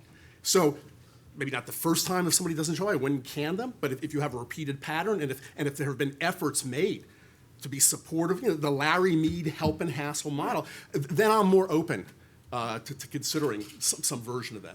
Because I would say that in the experience that I had in New York City, where we really pushed SNAP or food stamps as a work support to supplement low wages in households where the wages weren't enough to make them rise above a poverty level, that was a good thing. But then it turned out that many able-bodied adults, working-age adults, not disabled, recipients of food stamps who we thought we were giving them work support weren't working, and they weren't on TANF, so we don't know what they were doing. And failing to address that is an issue. I mean, I'm open to that. Again, as long as the supports and services are provided to go along with it.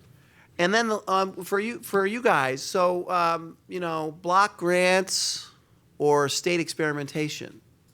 How do you feel about testing that kind of flexibility first? Well, if I could, I think that's what our Hand Up Act that we've written, and that's part of some of the proposals that are out there, to give that flexibility, that waiver authority, to make sure that it's not just a blanket block grant, like that's the solution that's going to be all solutions. It's about having accountability, having that flexibility. So I would say experimentation, flexibility, making sure that we watch and look for the unintended consequences that we're dealing with, because this is complex. It is not as easy as black and white, because each case is unique. That is something I have learned in the time being in this area, and also as a person seeing this firsthand. Each family situation, each individual situation is often very unique, and a one-size-fits-all is not going to work. And I'd like to have the microphone brought over to our participants from community-based organizations, because I want to follow up with a question on that. So is the microphone coming in that direction? Thank you.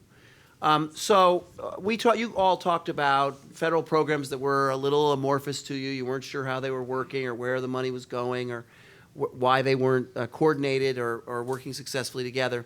But people who work in any poverty programs in Kentucky or North Carolina or in New York do know what the food stamp program is. I mean, you know what that program is. If Washington decided in your state to use that funding source as the way to give states greater flexibility, in other words, instead of allowing the federal government to provide that benefit through the food stamp EBT card, but instead gave it to the states and your programs to find a way to use that money to holistically service the clients you serve, would that alarm you? Dean, you go first. I had You mean to eliminate the food stamp program? Yeah, they would take the food stamp program away and take that money, Take that money. take that That's what I money, understand. and instead give it to your state and said, you guys, you can give them your version of food stamps, but you could also give them a work program, or you could give them an earning supplement, or you could do an alcohol and substance abuse program with this money. Gee, this is like, have you stopped beating your wife yet? I mean, you can't get the answer. Sorry. The thing here is, I think to just pick one thing and cut it off like that, I would not agree. And the reason being is, I agree with the flexibility, I really do. But, I mean, that's a super important program, and to just pick one and cut it out and then delve the money out. I think we've got a lot more complex problem here than picking one of those things. I can pick any one program. Anybody in this room can pick a program and say, oh, this is crazy, we're spending this money, it's stupid. And that's fine. But this has got to be a lot bigger than that. Holistic, Roberta referred to the holistic. You know, we have got to go to at least two-prong attack. One, we've got something to deal with today. I don't have a job, I can't buy my shoes, the example's given.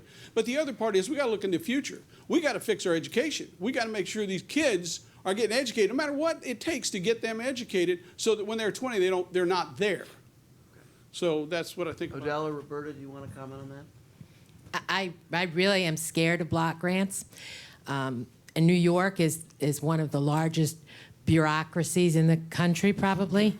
And when New York gets a block grant, the first thing it does is fill in the cracks of its bureaucracy with the block grant to keep its bureaucracy intact. And then the dregs go down. So and I don't believe that New York is different than other states and other philosophies.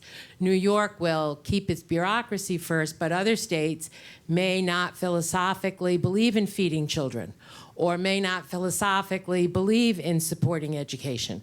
And so for different reasons, block grants going to different states may have terrible consequences. And I think that food and housing and these issues, when I talk holistically and the need for flexibility and for more integration between the services, but I'm not dead against block grants, but I think that they need just unbelievable oversight, unbelievable accountability. And I think that the CSBG block grant is a perfect example of that. There were a lot of questions during the Bush administration about the CSBG block grant, and I think that in the last 8 years there has been a lot of oversight on CSBG. Same thing with Head Start. Head Start was questioned during the Bush administration. And I think Head Start is one of the most phenomenal programs in the country. I think that people have no idea what these children are coming to school with, or what they would be. If you can take the children who have lived in 5 generations of poverty and tell me that when they're in the 4th grade, they are equal to other 4th graders, you have performed a miracle. Odell, did you want to comment on this? And then I got a couple others. You guys okay? Yes. Everybody okay up here? Okay. Just real quickly, even though the trends are alarming, and I don't think that if we look at the trends, the national trends, we could keep it up, I would say no to block grants to the state. But what I will say yes to, when we look at the Department of Labor, when you start looking at getting people in internships, you know, a lot of times the employers, when I talk to them, the job creators, they're like, Odell, we love what you're doing, but we don't want to take the risk as it relates to someone actually coming into our company and all of a sudden now all the Department of Labor rules and regulations apply to them. We understand how to relax those rules when it comes to the academy. People do internships there. We understand how to relax those rules when it comes to interning in the hospital and the medical field. So we can go in and change that legislation or tweak that legislation so that the employer who create jobs, federal government don't create jobs, will be able to kind of minimize the risk, so that if they give someone a chance to intern and it doesn't work out, now they're playing unemployment insurance. Nothing against unemployment insurance, but I'm just saying, come on now. Let's look at it from that perspective. Those are things we can do to help. Thank you. So now, Harry, you want to follow up, but I did want to ask you a question about the TANF and the disconnected moms. You know, they're all on SNAP. That's where they are. They're not really disconnected from government assistance. They're disconnected from cash assistance. Right. So, and then their avenue to assist them might not be to change the cash program, but to alter the food stamp program, because they're right there. We know where they are. I could get a list of them if I wanted to and go track them down. I don't know how many of the disconnected moms are actually on food stamps. I'm sure it's a significant number. But let's look at the experience with TANF, which is the ultimate block grant program. And I part company with a lot of Democrats. I think TANF certainly did some good, especially in the first 4 or 5 years when the labor market was really strong, because it's a program that assumes a very strong labor market. And when the labor market got less strong, it didn't do wonders. And again, I don't believe the problems with TANF today are because Obama gutted the work rules, which is a direct quote in your report. There's other things, but one thing we have learned about TANF, and I recommend folks the Hamilton Project at Brookings, which to me is a very centrist outfit, had a program about a month or two ago on potential safety net reforms. There was a very good paper on TANF, talk about the pluses of TANF and the minuses of TANF. And what they found is, in some ways, the flexibility has been abused by some states, much along the lines of that Roberta said, that states spend a lot of this money on things not even remotely related to the poor. And so one of the recommendations that came out, and nobody wants to get rid of TANF. We want to keep the good that was accomplished, but still build in the safeguards and the appropriate oversight to eliminate. And one of the arguments was maybe there should be some rule that says some amount of that money, maybe half of the grant, should be spent on what they called core support, which is cash assistance, child care, and things of that nature. But that's, I think, what we ought to be talking about here, not as if flexibility is the be-all and end-all. Let's look at the failures as well as the successes of flexibility and try to come to a middle place that has the benefits and doesn't, without so many of the costs. Right. In partial defense of the report on work requirements, there's the letter of the law and there's the spirit of the law. And I think there's a sense among people who worked in social services programs that an emphasis on work requirements has not been a high priority of the Obama administration. And that comes through in its TANF administration, and it comes through in its administration of other social services programs that don't have them, and they're not interested in bringing them into play. But I had another question about EITC, but did you want to comment? Because I want to press you guys on IRS. Could I just touch on the work requirement, work incentives, and the issue raised by Professor, perhaps the labor market is not in a place, perhaps an economic downturn, to accommodate additional jobs. One bit of anecdotal response to that is that there is a paradox in our labor market where you have high unemployment or low labor participation. The unemployment rates come down, but high labor participation, historically high labor participation problems. And yet, when you go actually and talk to plant managers and HR directors throughout our congressional districts, the anecdotal evidence, at least, is very strong that there is a huge demand for even unskilled workers. In fact, many plant managers around my district tell me, and this is a district with elevated unemployment, particularly in the East, and this is where these employers say to me, look, I don't even need a skilled worker. I just need an unskilled worker who is on time and drug-free. That's what I need. And so I think a little bit of that is overblown. I think there are jobs available, but there is a labor market paradox there. Also, remember what our report says. We focus on able-bodied, non-senior citizen age folks for the work incentives. And frankly, I believe, as the brother of a disabled sister, that the disabled can contribute meaningfully in our labor market, and we ought not say that they cannot. And then finally, what I would also say is that the professor's absolutely right. There are simply some systemic problems with work requirements that we have to deal with coincident to the work incentive. For example, the child care issue for a single mom. We got to deal with this, the child care issue for a single mom, asking her to work. We also have to deal with transportation issues. And so the report actually addresses that. We actually talk about portability of vouchers so that people can escape low-income neighborhoods where there are no jobs, take a voucher to a place where they can actually get to work. Angela, you want to pipe in on the labor? Well, yeah, just really quickly, and I mentioned this earlier, but it's worth emphasizing. I mean, the vast majority of poor working age people are not even looking for work. So they give reasons for not working, that's illness or disability and home and family responsibilities. And it may be that they've given up looking for work because they're frustrated in the labor market. But when I hear, things about, we have a mismatch in jobs or there's just not enough jobs available, I think we're really missing the point that there there is a lack of even looking for work, and we need to address those issues if we hope to get more people to work. But Angela, you would also agree, and I think actually all three congressmen would agree, that a lot of the people who don't even show up in those surveys are men with criminal records who face huge barriers because there's enormous evidence that employers don't want to hire someone with a criminal record.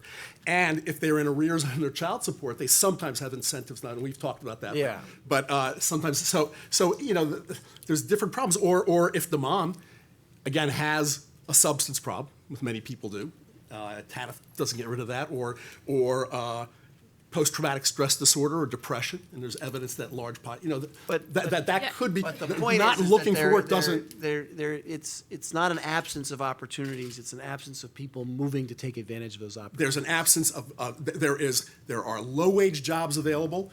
A lot of people left this labor market because they looked at those low-wage jobs and found them unattractive. They veered off the path. They didn't get married. They dropped out of the labor force. Some of them developed something. It's a complex problem, but it's not either or. We just have to kick them in the butts and get them back in. Is not. Congressman, any one of the three of you, one thing it appears we all agree on is that there's a inappropriate or improper payment ratio in the Earned Income Tax Credit, which is our largest anti-poverty program. Food stamps and EITC are 1, 2, depending on the year. $70 billion a year, 20%, 18% improper payment rate. It does reward and incentivize work, and so many conservatives and Republicans like it. If the IRS came to you and said, we can fix this, but you need to fund us so we can do the things to make sure we don't send these payments out to the wrong people for the wrong reasons, how would you respond? Well, serving on Ways and Means, who has direct oversight and knows the IRS commissioner, had him in my office numerous times, I think there would be an appetite for that conversation. But it would not be just, okay, we're going to give you more money overall. It could be a conversation as simple as, okay, we need to prioritize this. Where can we potentially reallocate resources within the IRS that's not working, that needs to be deployed into a higher priority? And I think you could find that halfway ground that both of us could come to. And I think that's a conversation that is happening, will happen, and will continue to happen because we recognize that as these agencies get bigger and bigger, and IRS is an example of that, the resource issue is a serious question, but it's not just a end-all, be-all. More money is not going to solve this problem. I've seen that in the IRS in the 6 years I've been on Ways and Means, and I've seen it in other agencies across the spectrum. And Congressman Walker, I'd be curious in your comment on this, because we all recognize that the long-term fiscal health of the country is at risk. Sure. But we also recognize, I think, that a bulk of the $800 billion that we spend on low-income Americans, Harry's right, is Medicaid. And so the healthcare world takes that in payments to providers and payments to managed care plans. And I wondered how you react to that desire to find ways to spend more in some things but less in other things that are less efficient, and the total spending on programs for the poor remains about the same. How do you react to that sort of disproportionate spending on health care, and are you in this in order to find fiscal relief for the federal government long term, or is there something else at stake that's more important? Well, it has to be a long-term goal. I don't know that the short term, it may get you celebrated in certain circles. One of the reasons that we were a strong proponent of repeal of the SGR was look at this long term when it comes to some of our health care options there, the CHIP reauthorization program, some of those things there. We felt like that was giving us a long term, first, in my opinion, reform entitlement that we've talked about a long time around Congress. I think that's very crucial to look at this from a long term perspective, whether it's on the health care side or Medicare side, or whether it's on the particular issues that we're talking about today. I think it's the easy trap sometimes is to take the quick solution. And there are times, but let me also say this: the reason my fellow congressmen are here with us today is to talk about some of these tough issues. These are not sexy issues. These are not issues that are quick, easy fixes. And I commend my fellow members here of longer than I have been in Congress being willing to tackle something that is a very difficult issue. It's very easy to make other issues kind of the limelight, the one that gets the top of the storylines, the ones that's featured on the different talk shows. But these are issues I feel like long-term have to be resolved. And I also will say the people that are going to be the ones resolving this are people who love genuinely the people that we have a chance to represent. And I don't want to be cliche or cheap when I make those comments.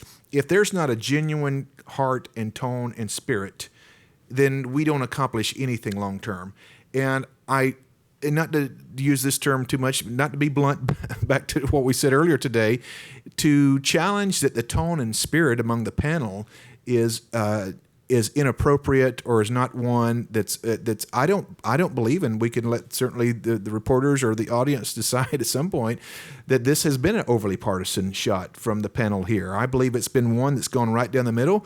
Were there comments made as far as this decision or that decision made by some in the past? Yes. But nobody is up here bashing the left. I'm not even sure the word Democrats was used a single time by any member here on the panel. So I want to make sure in the closing time that I had a chance to also address those.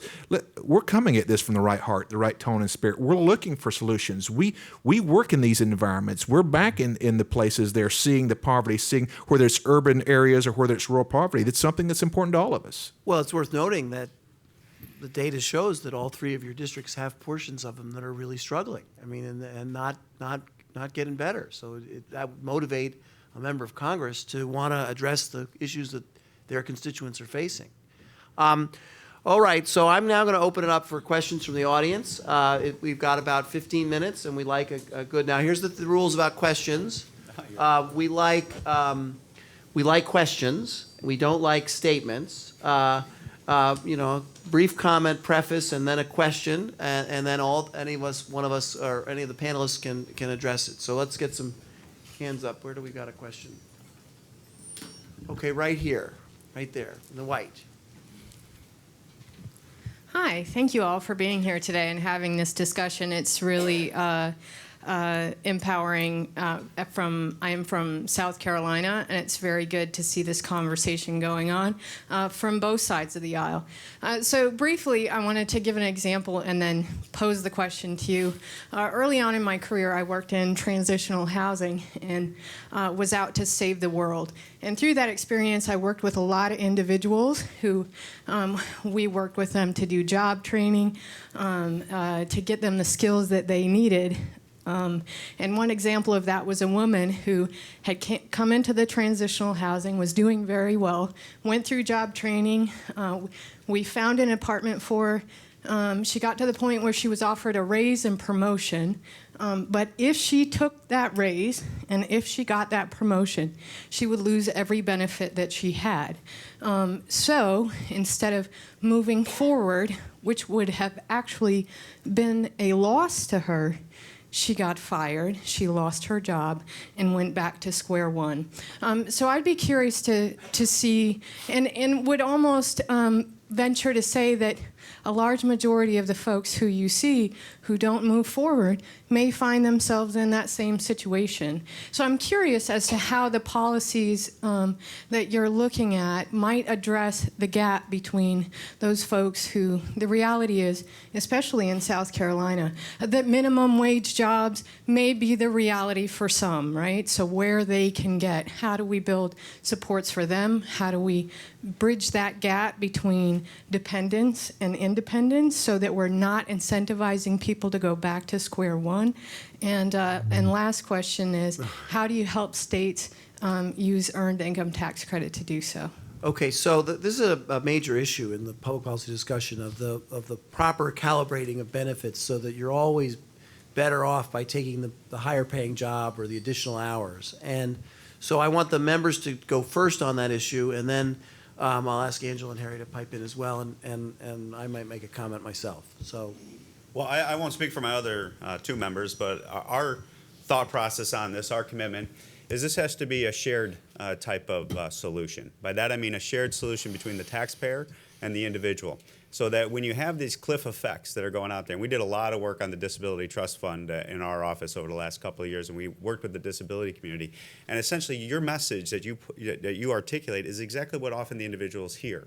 As they go into the offices, as they go into the program services offices, they hear, if you do well, you will be penalized.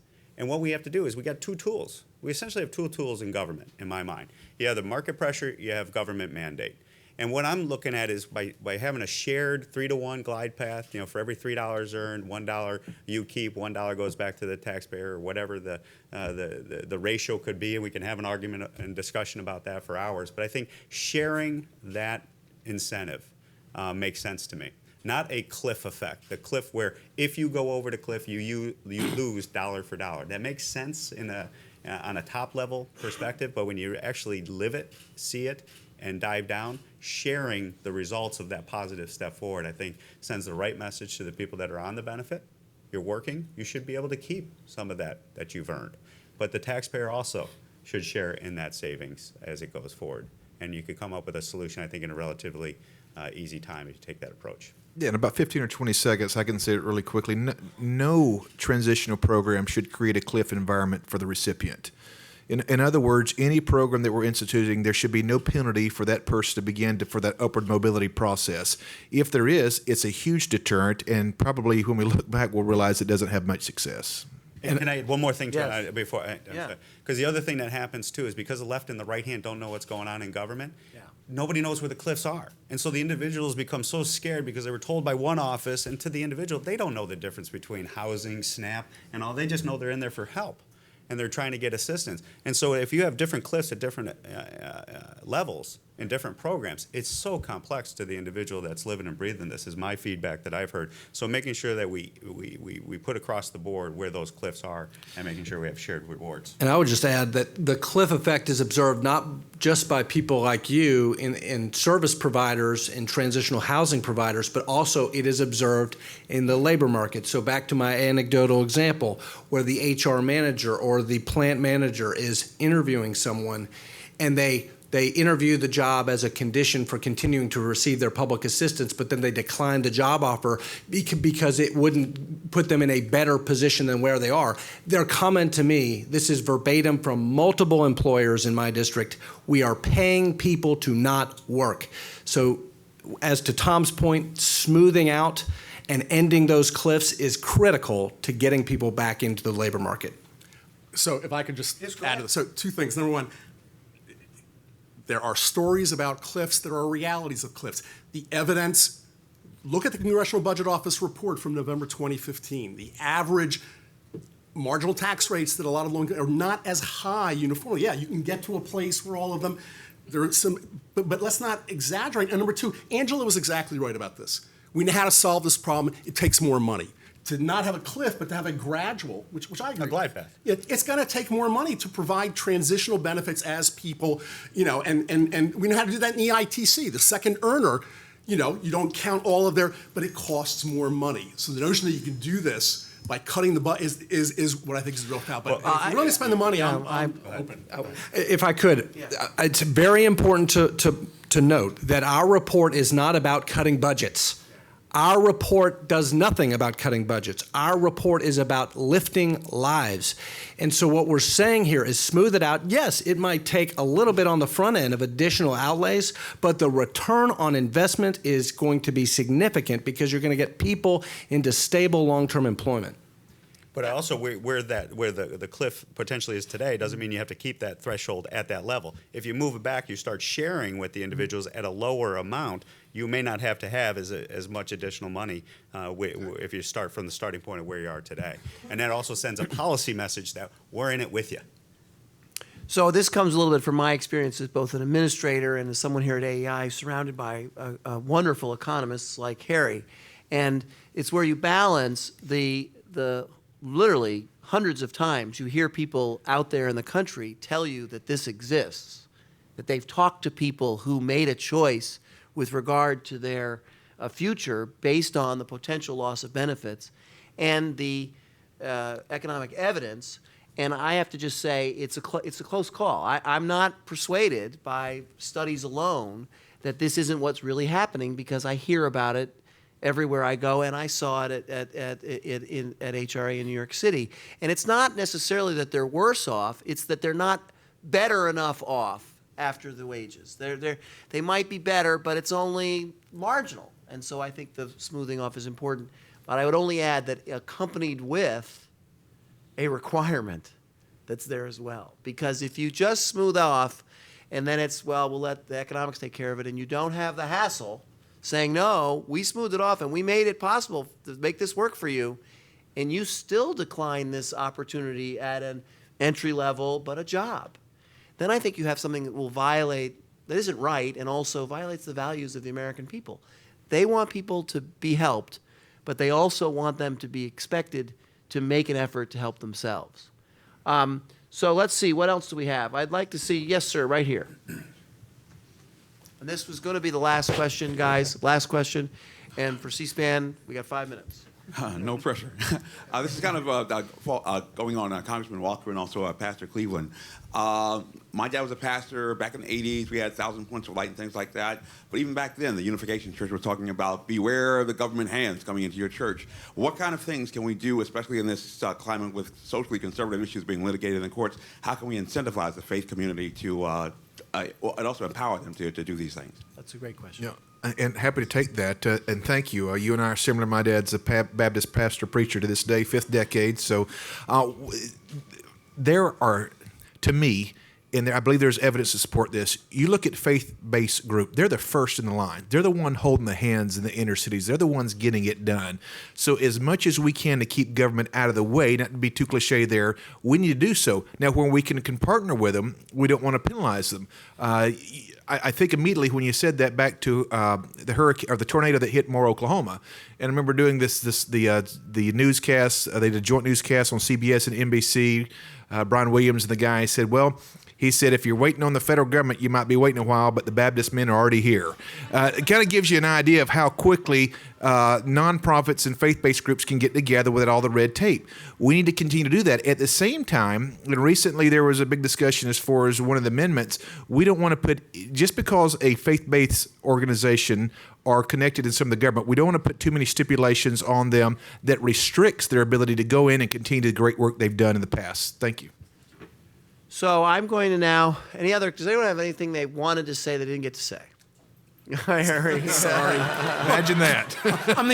I am likely the only Democratic political appointee in the room, and there's a lot of things to be said. Look, Well, I worked for Michael Bloomberg.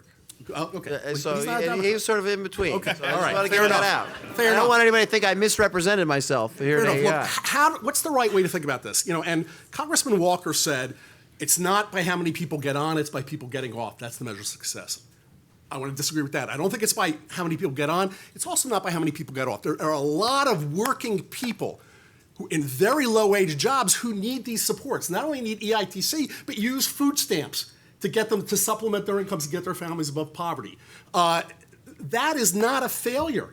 If we help working people, that's my goal. I want people working, and I want working people to rise above poverty. And if some of these programs, and you got to deal with disincentives, but I think that's the right way.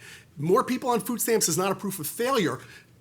People not working is an evidence of failure. But let's think about getting people working and supporting them and getting them above poverty. Okay, let the record be shown that here at AEI we gave the last word. Congressman, I hope that you don't object to that. No, because what he said, we actually agree with. There we I go. agree with. Yeah. That's exactly, because that will set the tone for that cycle, for that child, for the children in that household, that work that's being taught. I mean, I got a 15 and 17-year-old. They only do like 98% of what, they only do like 2% of what I tell them to do, and 98% they watch. Yeah. And that's what they do. And that's right. what we're trying to do. We're trying to change that culture. All right, thank you all for being here. Thank you all to this really wonderful panel. Thank you.